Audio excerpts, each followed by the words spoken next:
Hello everyone, सबको नमस्कार। क्या हाल है? उम्मीद करता हूँ आप सब बहुत अच्छे होंगे।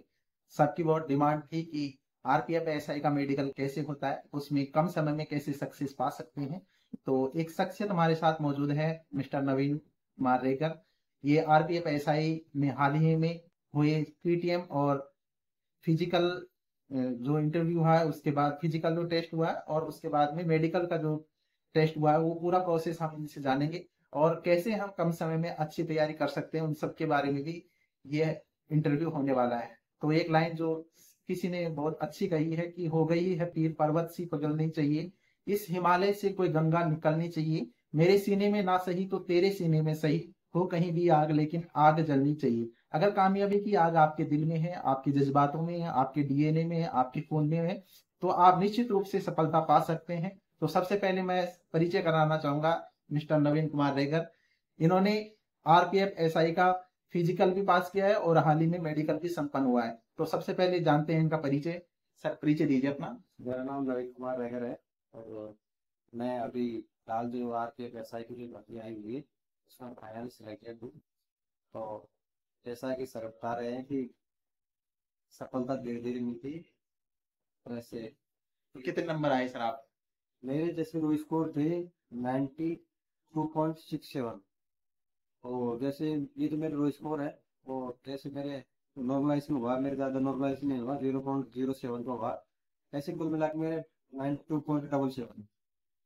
आपका कट ऑफ कितना गया था? पीटीएम के लिए कितने नंबर आए थे? पीटीएम के लिए मेरा कट ऑफ गया था क्या नाम से 82.70 गया है।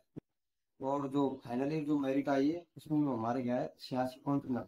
कुल मिला के 87 मान सकते हो आप। हाँ, अच्छा, 87 लाख। अच्छा, जो पीटीएम हुआ उसका प्रोसेस क्या था पीटीएम के? जो आपने पीटीएम कहाँ से दिया? पीटीएम मैंने क्या बोलते हैं, मैंने अकेडमी ज्वाइन की पहले। अच्छा, मेरे क्या है कि शरीर से भारी था, हाँ। 80 किलो वजन था मेरा। तो जैसे मैं क्या नाम अकेडमी में गया था। हाँ। और अकेडमी में मैंने लगभग लगभग 6 महीने तैयारी की थी। 6 महीने का तैयारी हाँ, था? 6 महीने की छह तैयारी। महीने तैयारी। वैसे क्या है कि जैसे मैंने पहले एग्जाम दिया था, एग्जाम देने की जस्ट बाद में मुझे लग गया था कि शायद मेरा पेपर बैठा अच्छा बैठा है। तो 9 दिसंबर को मेरा पेपर था। हाँ। और पेपर देने के बाद जैसे ही 9 दिसंबर को मैं पेपर दे के आया गाँव। और 10 दिसंबर को तो मैं रेस्ट किया। 11 दिसंबर से मैं रनिंग स्टार्ट कर दी। हाँ। और रनिंग स्टार्ट करने के बाद में हमारी जो एग्जाम है वो 12 दिसंबर तक लास्ट एग्जाम थी। उसके बाद में 17 दिसंबर को हमारे आंसर की आई। हाँ, जैसे आंसर की आई तो आंसर की मिलाई, अच्छे नंबर बैठ रहे थे।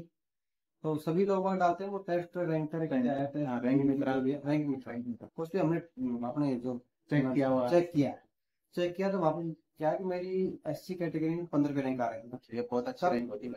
तब मुझे लगा कि यार अपना बैठ सकता है। हाँ, तो उस हिसाब से फिर मैं तैयारी स्टार्ट कर दिया। और मैंने 6 से 6 महीने अकेडमी में तैयारी की।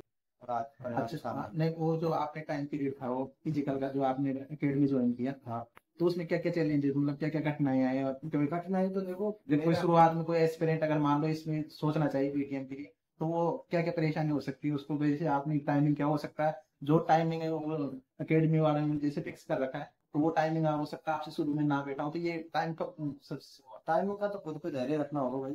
मैंने तो क्या कि 6 महीने तैयार की, एक दिन में एक महीने में तो ये आप रिजल्ट की उम्मीद करना भी गलत है। हाँ। हाँ, तो जैसे लगातार तैयारी करोगे तो रिजल्ट सामने आएगा। तो फिर मतलब लास्ट में रनिंग जैसे आप कर रहे थे, तो टाइम कब से आने लगे? जैसे 6 महीने का आपका पीरियड था, तो मतलब 4 महीने, स्टार्टिंग में 4 महीने में मेरा सर होने लग गया। नहीं, जैसे मेरा रनिंग का टाइम है तो मेरा पहली बार मैंने रनिंग का टाइम दिया, मेरा आया था 6:45। हाँ। और वैसे हमारे एसआई में तो रनिंग का जो टाइम है 6 मिनट और 30 सेकंड है। जैसे मेरा पहली बार जो टाइम दिया था वो 6:45 आया। उस टाइम से लग गया था कि अब टाइम तो आ ही जाएगा। फिर उस हिसाब से मैंने दूसरी बार टाइम दिया, मेरा 6:28 आया। हाँ, तो टाइम तो दूसरी बार में आ गया सारे में। उसके बाद में रनिंग करता गया। और लास्ट में मेरा जो टाइम देख गया था, मैं यहाँ पे हूँ ग्राउंड में, तो मैं 5:40 लेके गया। अच्छा, तो उसमें जैसे लॉन्ग जंप भी आता है, हाई हाँ, हाँ। जंप भी आता है, तो इसमें लॉन्ग क्या क्या जंप चैलेंजेस है? लॉन्ग जंप में क्या था, लॉन्ग जंप तो मेरे से हो ही जाती थी वैसे। मैं पहले दिन गया, उस दिन में 13 फीट कूदा। 13 फीट? हाँ। तो उसके बाद में क्या है कि जब भीतर में रनिंग करने लगा, मेरा हाथ पैर भी भारी होने लगे, हाथ पैर दर्द करने लगे। फिर वो 13 फीट थोड़ा कम होने लग गया।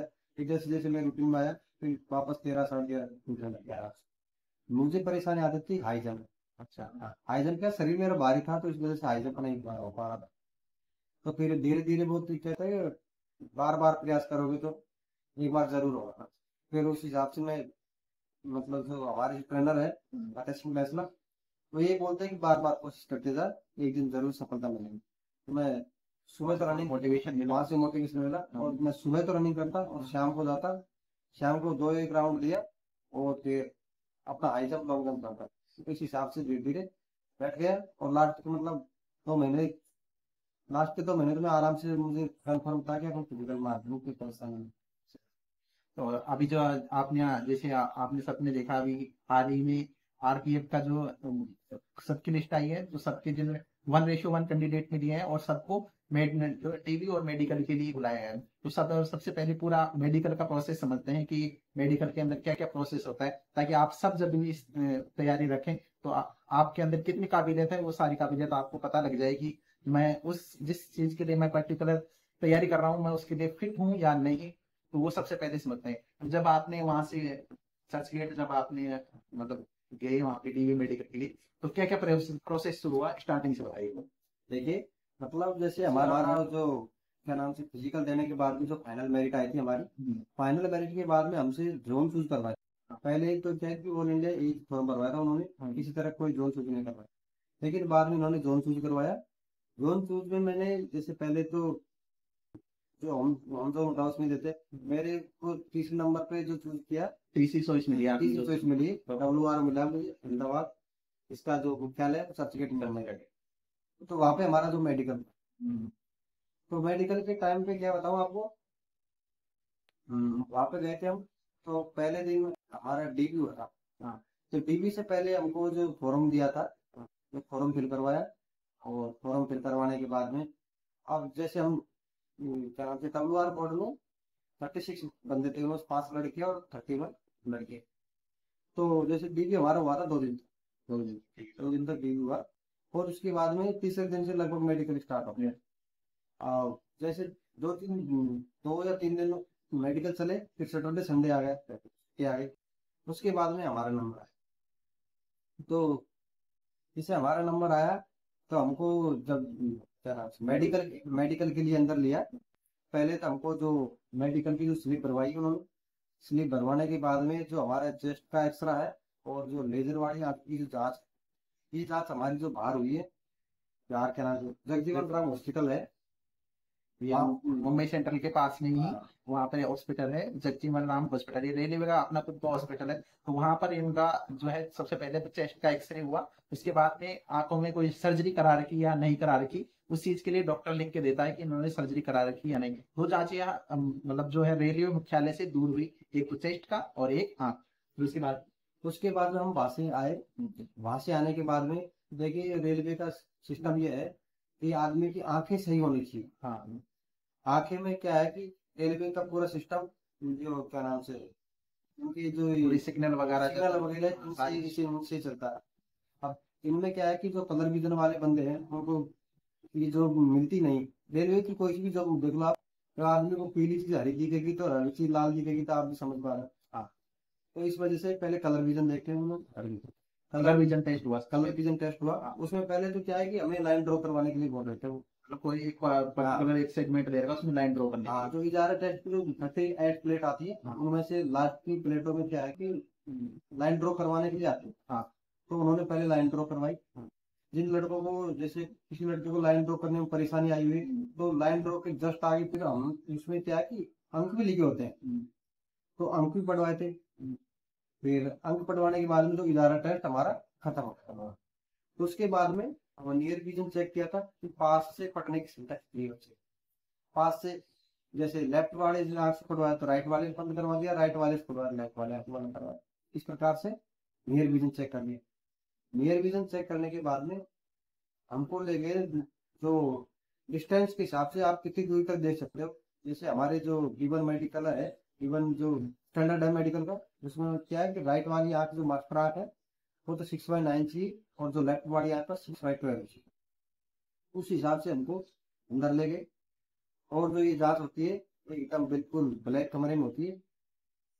और वहां पे क्या है कि जो अपने सी होता है, ABCD सी होता है, उसका पूछते हैं कि इसका मुंह किस तरफ खुला हुआ है। अच्छा, वो आप देख सकते हैं, वो जो सी होता है ना, वो पूरा जैसे सर्कल हो गया, उसमें से ये कुछ पार्ट्स जो है जो कट कर देते हैं, फिर उसमें से वो पूछते हैं लेफ्ट में है, राइट में अप है या डाउन, हाँ, मुंह मुंह खुला हुआ किस तरफ है। किस तरह खुला हुआ है।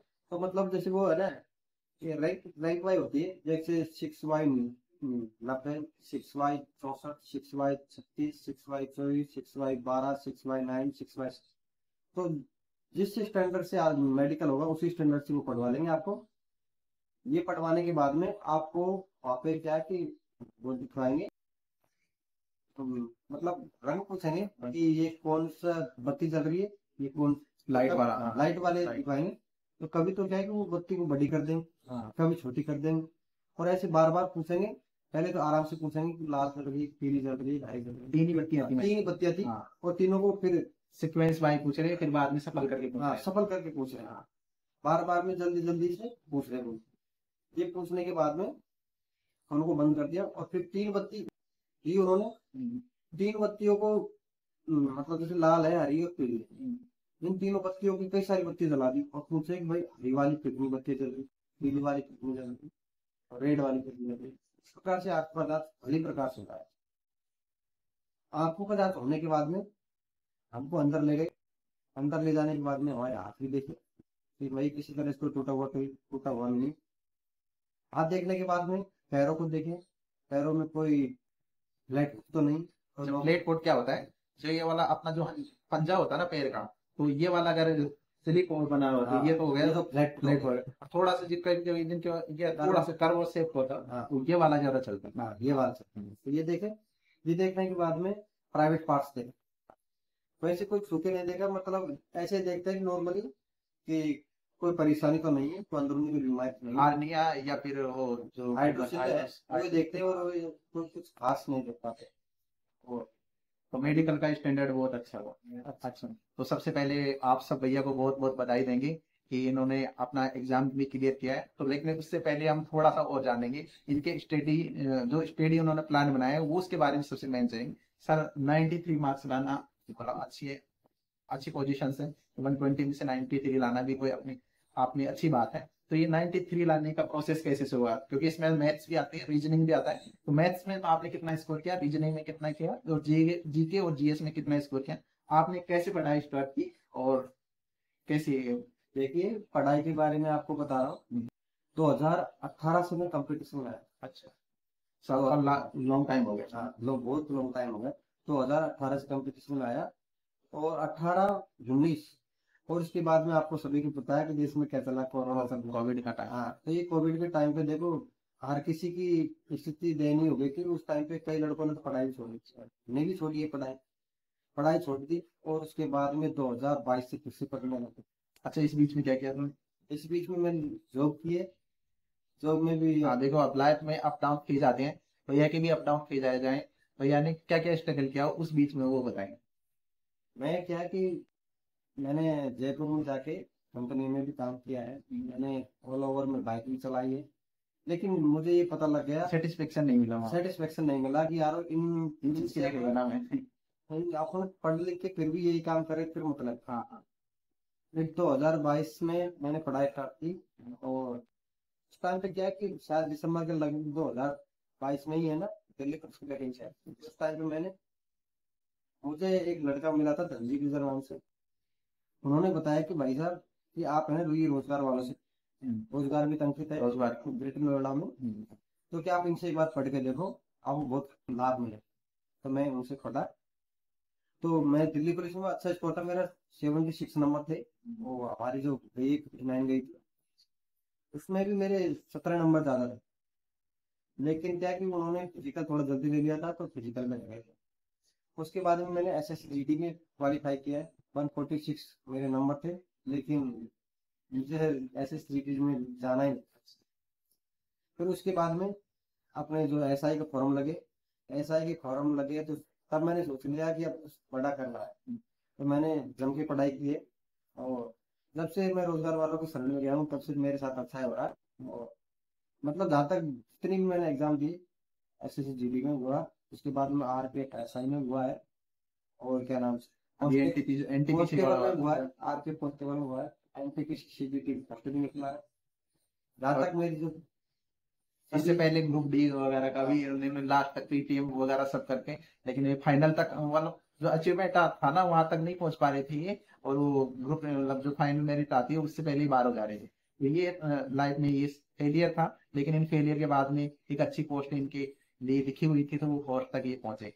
तो अच्छा, तो आपका उसमें कितना स्कोर था, मतलब मैथ्स में कितना स्कोर था पूरे? देखो मैं आपको स्कोर बता रहा हूँ, जो मैथ के है मेरे 35% आए थे। हाँ, 35 के 35 सही है, टोटल मैथ के सही। तो कोई क्वेश्चन लगा जो मेरे को नहीं आ रहा था उसमें, ऐसा उसमें कोई किसी में करते टाइम चैलेंजेस हुए? नहीं, मैंने जो पहले शुरुआत की थी, हाँ, शुरुआत में मैंने 35 में से मैंने की थी 32%, एक साथ में कर दी, तो मुझे लग गया था कि अपना पेपर सही जाए।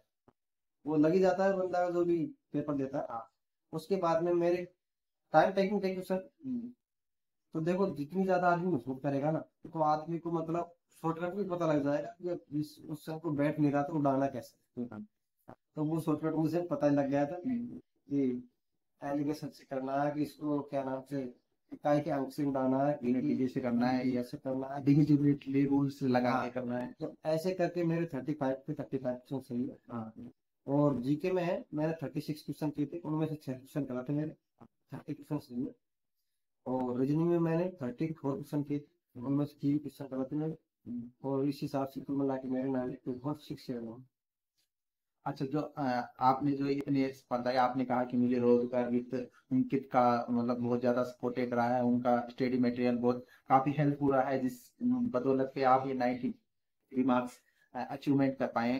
तो इस बीच में आपके बीच में भी कई लाइफ में आपने देखा कि चैलेंजेस आए हैं, इन्होंने काम भी किया है, स्ट्रगल भी लाइफ में किया है। अच्छा, परिवार वालों का कितना सपोर्ट रहा है, या फिर आसपास के लोग जैसे ताना मारते हैं इस उम्र तक चले जाने के बाद, तो वो सब चैलेंजेस आपने कैसे फेस किए? देखो चैलेंजेस तो सभी के सामने आते हैं, लेकिन उनको फेस भी करना जरूरी है। हाँ, हाँ, नया एस्पिरेंट आते हैं, उस दबाव में आके वो बिखर जाते हैं। आपने उस दबाव को कैसे हैंडल किया है इस बार? हैंडल का तो यही खुद के ऊपर विश्वास था कि कर जाएगा, तो अल्लाह की बात ये थी। और मेरे साथ में जो मेरी मिसेज है उन्होंने बहुत साथ दिया मुझे। अच्छा, मतलब जब जो भी मेरा जो वीक पॉइंट था उन्होंने उसी जगह पे काम किया, और आज की पोस्ट पे हो रहा हूँ। तो सबसे पहले भैया बहुत बहुत बधाई आपको इस अचीवमेंट के लिए। तो आप जितने भी लोग देख रहे हैं, आपको मुझे लगा होगा कि इसने छोटे से इंटरव्यू लिया, हमने ज्यादा नहीं लिया है। और भी कुछ आपको अगर जानकारी चाहिए हो तो भैया हमारे साथ रहेंगे। आपको मैं एक अच्छी बात बताता हूँ, हम दोनों 2014 से साथ के हैं। 2014 से हम कॉलेज में हमने डिप्लोमा किया है साथ में, उसके बाद में ये ग्रेजुएशन करने लगे थे पैरेलल में, तो दोनों ने साथ साथ में डिप्लोमा किया। उसके बाद में हम ग्रेजुएशन की भी वहीं से किए राजकोट से। फिर ग्रेजुएशन के बाद में हम दोनों साथ में पढ़े भी हैं, दोनों का स्तर हमें पता भी है कि कैसे कितनी मेहनत करते हैं। तो ये वाकई में बहुत चैलेंजिंग था यहाँ तक पहुंचना, और ये अपना अचीवमेंट हासिल करना। और ये सब कुछ संभव होता है जब आपके अथक प्रयास हो, और मन के अंदर और शरीर के अंदर जज्बा हो कि मुझे ये कुछ सब कुछ करना है। तो ये सब जो पूरा इंटरव्यू मुझे लगा है आपको हेल्पफुल लगा होगा। और जितने भी लोग देख रहे हैं वो आप सब हमें और भी जो जानकारी चाहिए आप पूछ सकते हैं, भैया हमारे साथ कनेक्ट रहे। और मैं आपको एक बात और बताना चाह रहा हूँ। बताइए। तो मैं क्या बोल रहा हूँ कि ये हमारे साथ में सर बैठे हैं, इनका एलपी सीबीटी फर्स्ट क्लियर है, सीबीटी 2 क्लियर है, साइको मेरा का है, साइको का रिजल्ट का इंतजार है। लगता है कि साथ ही ज्वाइनिंग करेंगे। चलो चलो, बहुत अच्छा है ना। तो हम दोनों साथी में रहे हैं। आपको कोई भी जानकारी चाहिए हो तो आप हमें जरूर बताइए। आप भैया आपका पूरा मदद करेंगे, करोगे ना सर? जरूर। हाँ, पूरी मदद करेंगे। आपका जो भी वीक पॉइंट हो, या सर को आप कोई चाहिए प्रॉब्लम जो है कि आपने कैसे पढ़ाई वगैरह की, किसी चीज में चैलेंज है, आप बेझिझक आप हमें पूछ सकते हैं। तो सबसे पहले सबको बहुत बहुत धन्यवाद देखने के लिए, और भैया को भी सब बहुत बहुत कॉन्ग्रेचुलेशन बोलेंगे, ऐसी मैं उम्मीद करता हूँ। थैंक यू सर पूरा इंटरव्यू देने के लिए, आपका बहुत बहुत आभार। Bye bye. सब्सक्राइब करना मत भूलिएगा, ठीक है?